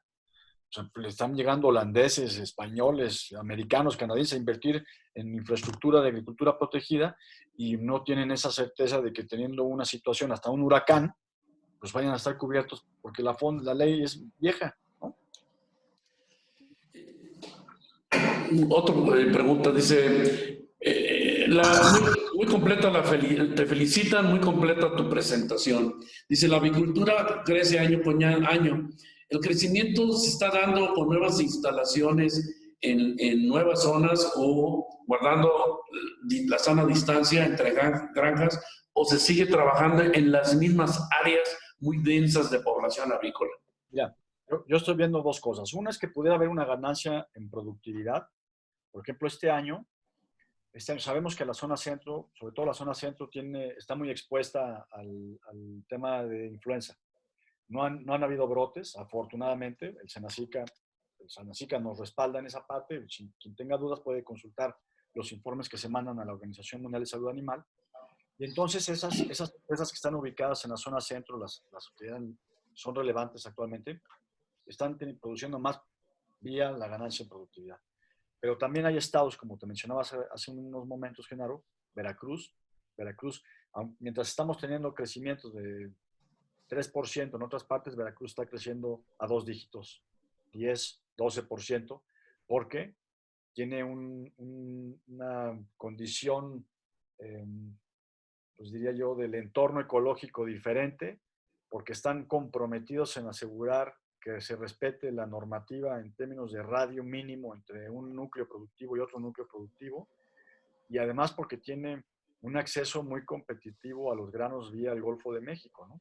Entonces sí te puedo decir que está por las dos vías, pero principalmente por lo que te acabo de comentar. Sí, Veracruz tiene la ventaja del acceso a Nueva Orleans, al igual que lo tiene la península de Yucatán, que tienen costos muy competitivos para importar granos, ¿no? Por agua. Quisiera saber si la avicultura está perdiendo dinero en este momento como lo está pasando en la porcicultura. Mira, lo que he visto, porque este tema de monitoreo de mercado solamente lo podemos hacer en perspectiva pasada, no podemos hacer proyecciones ni socializar información de cómo está el mercado ahorita porque nos exponemos a temas de competencia económica. Pero o sea, sí se registra a toro pasado una recuperación muy cercana o ligeramente por arriba del punto de equilibrio en pollo. Entonces, no sé si todos los avicultores estén en esas condiciones, Genaro. Yo personalmente me doy mis vueltas a los mercados y veo que al menos el producto, el pollo procesado está recuperándose, ¿no? ¿Se está contemplando un plan de descentralización de producción de huevo en Tepatitlán? Supongo que no, ¿no? Mira, no es un plan. El plan de los avicultores de Jalisco, principalmente de Tepatitlán, es de manejar el mismo programa biológico. Eso está padrísimo. Es una extraordinaria idea dada esa concentración que tienen de la producción. Ahora, sí sé, no puedo dar nombres, que hay empresas que están deslocalizando inversiones hacia otros estados. San Luis Potosí, Zacatecas, en donde estén un poquito menos expuestos a esta condición de concentración y de riesgos en términos de bioseguridad. Desde Perú, Carlos Ernesto Benito, qué gusto saludar a nuestros excelentes amigos peruanos. Buenas tardes, estimados colegas. Carlos Benito Guardamino, desde Perú. En primer lugar, felicitarlos por su ponencia y mi consulta es, ¿qué estrategias puede tomar una empresa productora de huevos, sabiendo que el 65% de las ventas depende del canal Oreca y el 35% de ventas al por mayor? Y que su mayor competencia tiene el 80% del mercado de ventas por mayoreo de huevos. El sector Oreca ha sido muy golpeado aquí en Perú. ¿Qué es Oreca? Pues es hoteles, restaurantes y cafeterías. Lo Perdón, que perdón. decías, que se había desplomado 30% el consumo en restaurantes. Sí, pues así es lo que yo llamaba el food service. Perdónenme por el anglicismo. Ahora me he familiarizado con el término Oreca. Si me hubieras preguntado hace 15 días, no hubiera sabido. Y no vayan a pensar que yo soy fifí, porque, bueno, es una pregunta difícil. Yo no soy un experto en temas de comercialización, Genaro. Yo más bien me trato de enfocar en la parte de estrategia de política pública y la verdad es que no tendría yo una receta ni una recomendación así con dominio que pudiera servirle a nuestros compañeros y amigos de Perú. Yo entiendo que el riesgo, y por eso estaba hablando en mi presentación, que lo que hay que hacer es diversificar y a veces hasta integrarse. Ahora, no es lo mismo integrarse como lo hacen algunas empresas de proteínas animales que tienen sus propias boutiques de carne, que tener una boutique de huevo. O sea, no es lo mismo, pero en la medida en la que se van integrando hacia arriba, al menos en el suministro, pues vas reduciendo ese impacto que tienen los comerciantes, que generalmente aquí en México, no sé cómo sea en Perú, pues son quienes generan un nivel de especulación terrible, ¿no? Y desafortunadamente las autoridades sí conocen a los avicultores, sí saben quiénes son relevantes en el mercado, pero por alguna razón tienen miedo a meterse en los eslabones hacia arriba. O sea, nosotros les hemos sugerido que vayan a ver las tiendas, Aquí, que vayan a los abastos, a las centrales de abasto para ver qué es lo que está sucediendo. Y bueno, yo creo que no tengo una respuesta. Me da pena, pero no tengo una está bien. respuesta. Aquí hay una pregunta que sé de antemano la respuesta por la Ley Federal de Competencia, pero pues te la hago. El consumo dependerá del ingreso de las familias. Entonces, ¿por qué no lograr un acuerdo con los detallistas y así el precio de carne de pollo o huevo sea accesible, ¿no? Sí, claro, pues ahí está la respuesta, tú la dabas. Es decir, no podemos coludirnos. Así es, está No claro. podemos tener ni siquiera un factor de colusión que pudiera ser un mecanismo de información y menos de prospectiva. Todo lo que sea toro pasado, es decir, al día de ayer y de ayer para atrás, lo podemos platicar y revisar. La Unión Nacional de Avicultores, dentro de muchas cosas que se hacen bien, es la parte de índices de estacionalidad, y eso le permite de una forma a los avicultores tomar mejores decisiones, cosa que este año no aplica por lo que te platicaba del rompimiento de los patrones de comportamiento. Hay otra pregunta interesante. Dice, es común observar en épocas de bajos precios de venta de pollo que el consumidor final no goza del beneficio y el comercializador se queda con la gran tajada. Esto es la historia de la avicultura y porcicultura en nuestro país. ¿Podrá haber alguna iniciativa que cambie este fenómeno? Pues mira, lo que nosotros hemos hecho es ir a tocar la puerta de Profeco para que Profeco se convierta en un elemento de voz hacia la Secretaría de Economía, que generalmente cuando hay un incremento de precios asumen que somos los productores quienes estamos haciendo cosas que no debemos. Y cuando el precio sube, los comercializadores, los comerciantes suben, pero cuando el precio al productor baja, los comerciantes se mantienen altos. Y eso es lo que hemos tratado de, lo que estamos trabajando con Profeco para que tenga un mecanismo mucho más metódico de intervención y que no se nos culpe siempre que se registran precios altos, ¿no? No, no te oigo, Genaro. ¿Ya está? Ahí te oigo. Saludos, Baldomero. Te mando a felicitar por la excelente presentación y organización. También aquí hay otras felicitaciones. No, estas son preguntas que es como una colusión, no la voy a hacer. Arturo, ¿qué falta para tener el marco jurídico sólido para la certificación del huevo libre de jaula? Mira, o sea, yo creo que son dos cosas. Sin duda, no te lo digo porque haya estudiado Derecho, aunque no me he titulado porque no he hecho mi servicio social a mis casi 50 años. No me da tiempo. Pero no se necesita ser abogado para esto. Creo que necesitamos derivar una ley que establezca la base en asuntos de bienestar animal y que sea mucho más amplia que lo que establece actualmente la Ley Federal de Salud Animal, que tiene un apartado muy pequeño en temas de bienestar animal. Creo que requerimos esta ley y está discutiéndose en la Cámara de Diputados. Ahora, si eso no se diera porque es un asunto muy complicado y los legisladores están privilegiando su tiempo en la discusión de otros asuntos de otra índole, lo que requerimos es que la Secretaría de Agricultura y la Secretaría de Economía retomen el proyecto de norma oficial mexicana de huevo de gallina libre de jaula. Ese proyecto ya se discutió, estuvimos trabajando con ellos en el último año de la administración anterior, pero cuando se publicó el Programa Nacional de Normalización para el 2020 no se incluyó. Ya lo requerimos por escrito al secretario técnico del Comité de Normalización Agroalimentaria, Víctor Suárez, de que se incluya porque requerimos que se estandarice este mercado. De otra forma, lo que usted, se lo decía hace rato, lo que ustedes ven en el anaquel como huevo de gallina libre de jaula, pues es nada más porque creen en la etiqueta, pero no hay nada que respalde ese dicho y pudiéramos estar comprando huevo que cuesta producirlo, no voy a decir una barbaridad, a lo mejor cuesta $1 y porque se vende como huevo de gallina libre de jaula lo compramos a $5 la pieza.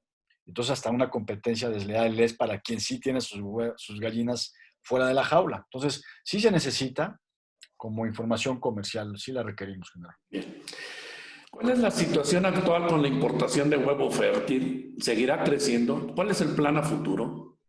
Pues mira, yo creo que, y es algo que, como les hablaba hace un instante, de depender de las importaciones de huevo fértil como de algunos insumos para los alimentos balanceados nos expone, es una debilidad que tenemos. Yo creo que en la medida en la que no avancemos en la limpieza de algunas zonas del país, las importaciones de huevo fértil pudieran seguir creciendo. Ahora, también podemos, lo hemos estado haciendo y hemos platicado cuando yo digo platicado, no es una plática de cuates, sino nos hemos sentado a trabajar con avicultores del estado de Campeche para que se fortalezca este estado en sus controles sanitarios, porque muchas empresas de los segmentos iniciales de la cadena, progenitoras y reproductoras, están invirtiendo fuerte en el estado. Y no queremos que esas inversiones multimillonarias se expongan por un crecimiento desordenado. Entonces yo creo que en la medida en la que se le vaya dando esa salvaguarda sanitaria a Campeche, a lo mejor las inversiones pudieran ir creciendo. Campeche y otras regiones de México, ¿no? El noroeste principalmente.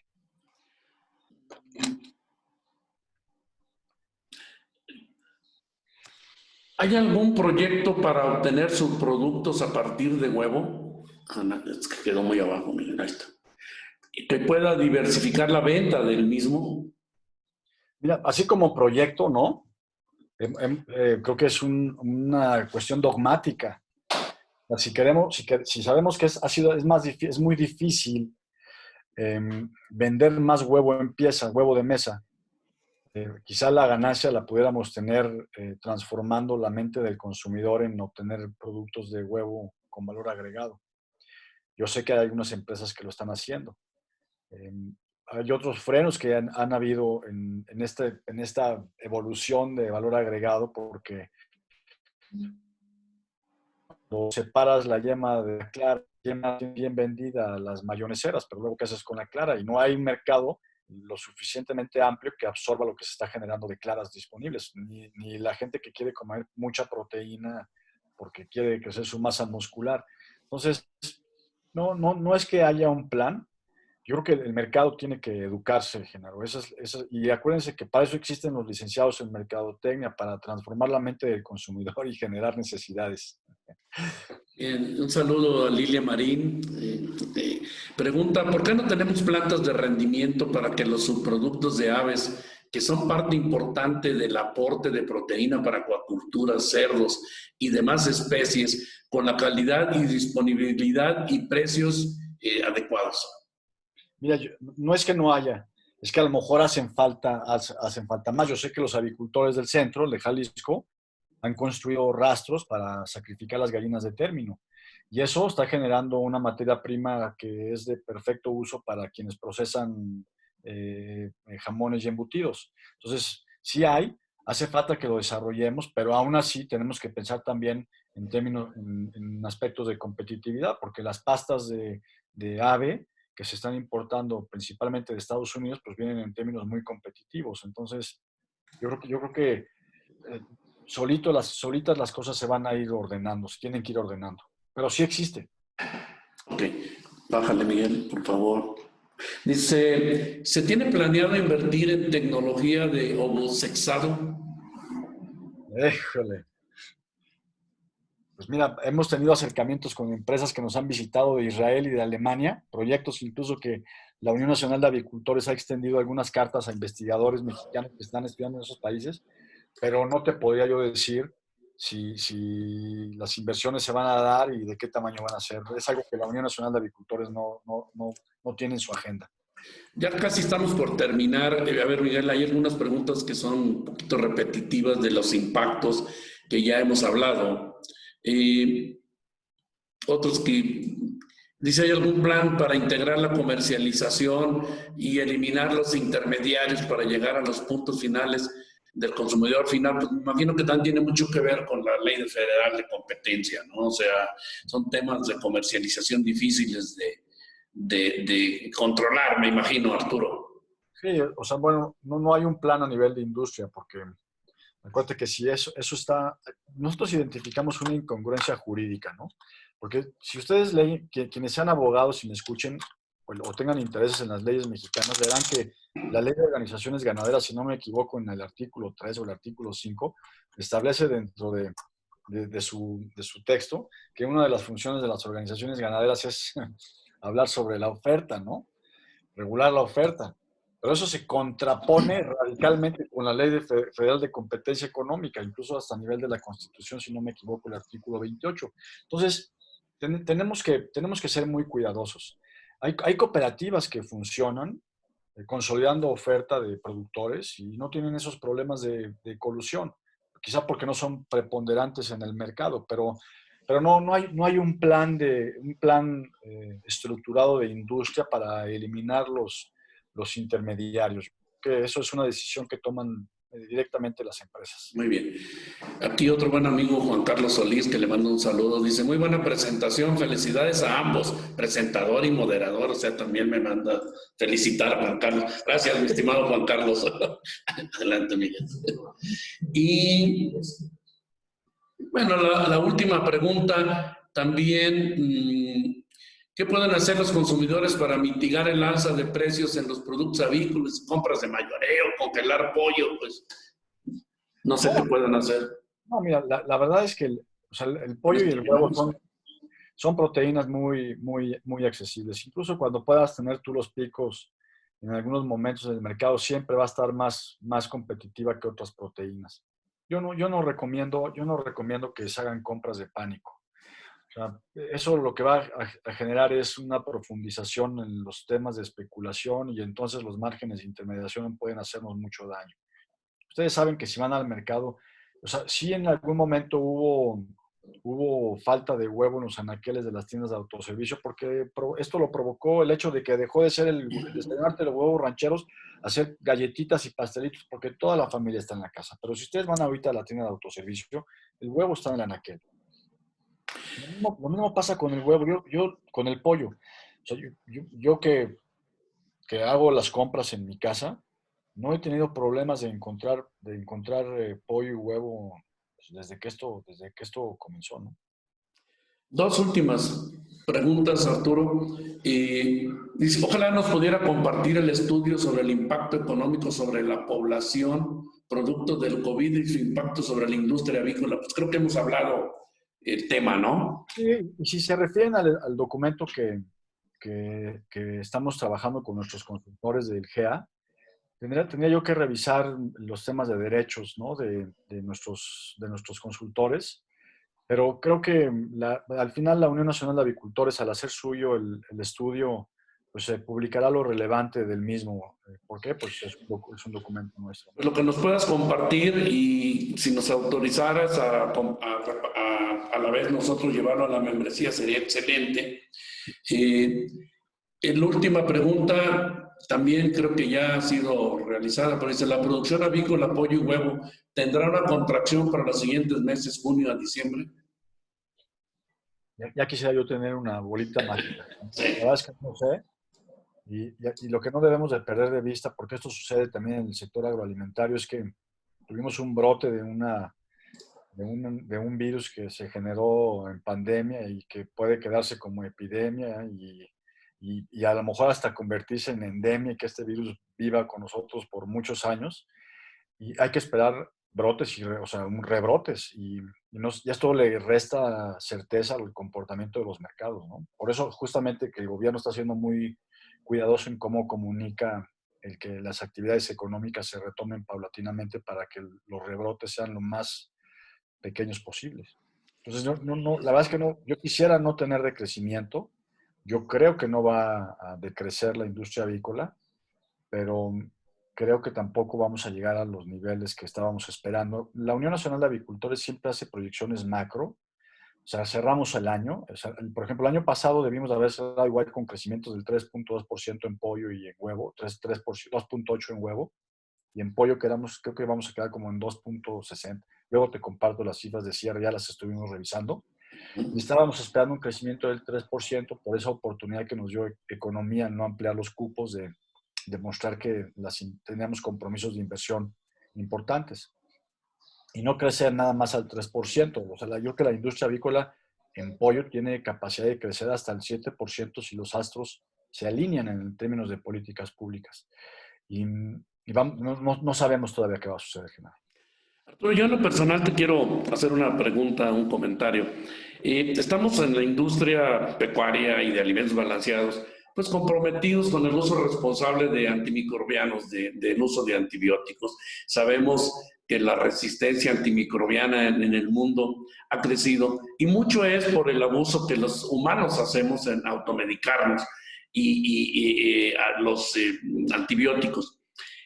Nosotros estamos convencidos que solo el uso para fines terapéuticos es lo adecuado. Hemos dejado ya de usar los antibióticos para promotor de crecimiento, es una tendencia mundial y me gustaría escuchar el posicionamiento de ustedes en cuanto al uso de antibióticos, si pues como todos nosotros usamos los antibióticos básicamente para fines terapéuticos, ¿no? Si un animal se enferma, pues lo tenemos que medicar. Me gustaría escuchar un comentario de tu parte, Arturo.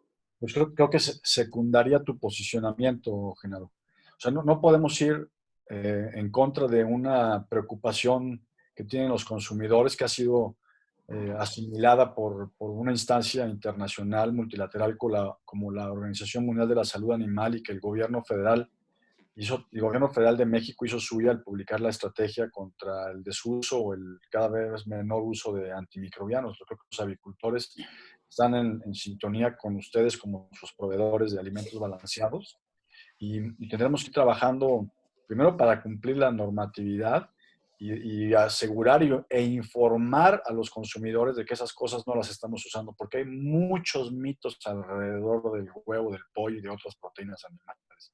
Por ejemplo, el uso de hormonas, ¿no? Que dicen, este pollo no tiene hormonas. Pues es que ningún pollo tiene hormonas, pero el hecho de que eso quede en la mente de las mamás, de que sus hijas están teniendo procesos metabólicos avanzados comen pollo con hormonas, me parece una barbaridad. Y para eso, la Unión Nacional de Avicultores, un grupo de avicultores con un grupo de expertos, crearon hace un par de años, formalizaron hace un par de años el Instituto Nacional Avícola. Era un cuerpo que, si bien no existía con ese reconocimiento legal de ser un organismo, una asociación civil, finalmente lo consolidamos en el 2019, y el Instituto Nacional Avícola ya existe como entidad, y estamos trabajando con expertos del con el Instituto Nacional de Nutrición, con la Universidad Nacional Autónoma de México, con el Politécnico. Estamos procesando y gestionando ante el CONACYT que se nos reconozca como una instancia de investigación para eventualmente recurrir a recursos de este consejo. Y en fin, lo que queremos es comunicar, y así como CONAFAB es un aliado de la Unión Nacional de Avicultores, también lo es Infarvet, como también es tu aliado Infarvet, Genaro. Y hay muchas empresas que son representadas por Infarvet en representación de nuestra amiga Alexandra Luna, con las que hemos tenido acercamiento, para no mencionar y herir las sensibilidades de las otras empresas que no han estado en comunicación, pero varias empresas de Infarvet han estado con nosotros, y nosotros para qué manera comunicamos mejor este tema de los antimicrobianos y el asunto de las hormonas, Genaro. Arturo, con esto estamos terminando la charla, la verdad, excelente, muy amena, yo te agradezco. Quiero mencionar que nos has autorizado a compartir la presentación, la vamos a enviar por correo, y también la grabación está disponible en nuestro canal de YouTube. Miguel va a enviar más tarde el enlace para quien quiera ver la grabación, ya está en YouTube. Bueno, Miguel, en media hora más la tendremos. Seguramente hoy en la tarde estaremos enviando tu presentación, Arturo. No nos resta más que de nuevo agradecerte. Por favor, de nuevo, darle las gracias al licenciado Juan Manuel Gutiérrez, de parte de nuestro presidente, del ingeniero Luis Lauro González. A ti en lo personal, pues recibe de parte de CONAFAB nuestro reconocimiento y agradecimiento. Muchas gracias, Arturo, y espero que pronto podamos disfrutar el pan y la sal por ahí, compartirlo, perdón, cuando pase todo esto. Pues muchas gracias a ustedes, Genaro, gracias a Luis Lauro, y gracias a todos aquellos quienes me tuvieron la paciencia de escucharme durante 1 hora 40 minutos, aún estando en desacuerdo conmigo. Gracias a todos. Gracias, Arturo. Hasta luego. Adiós.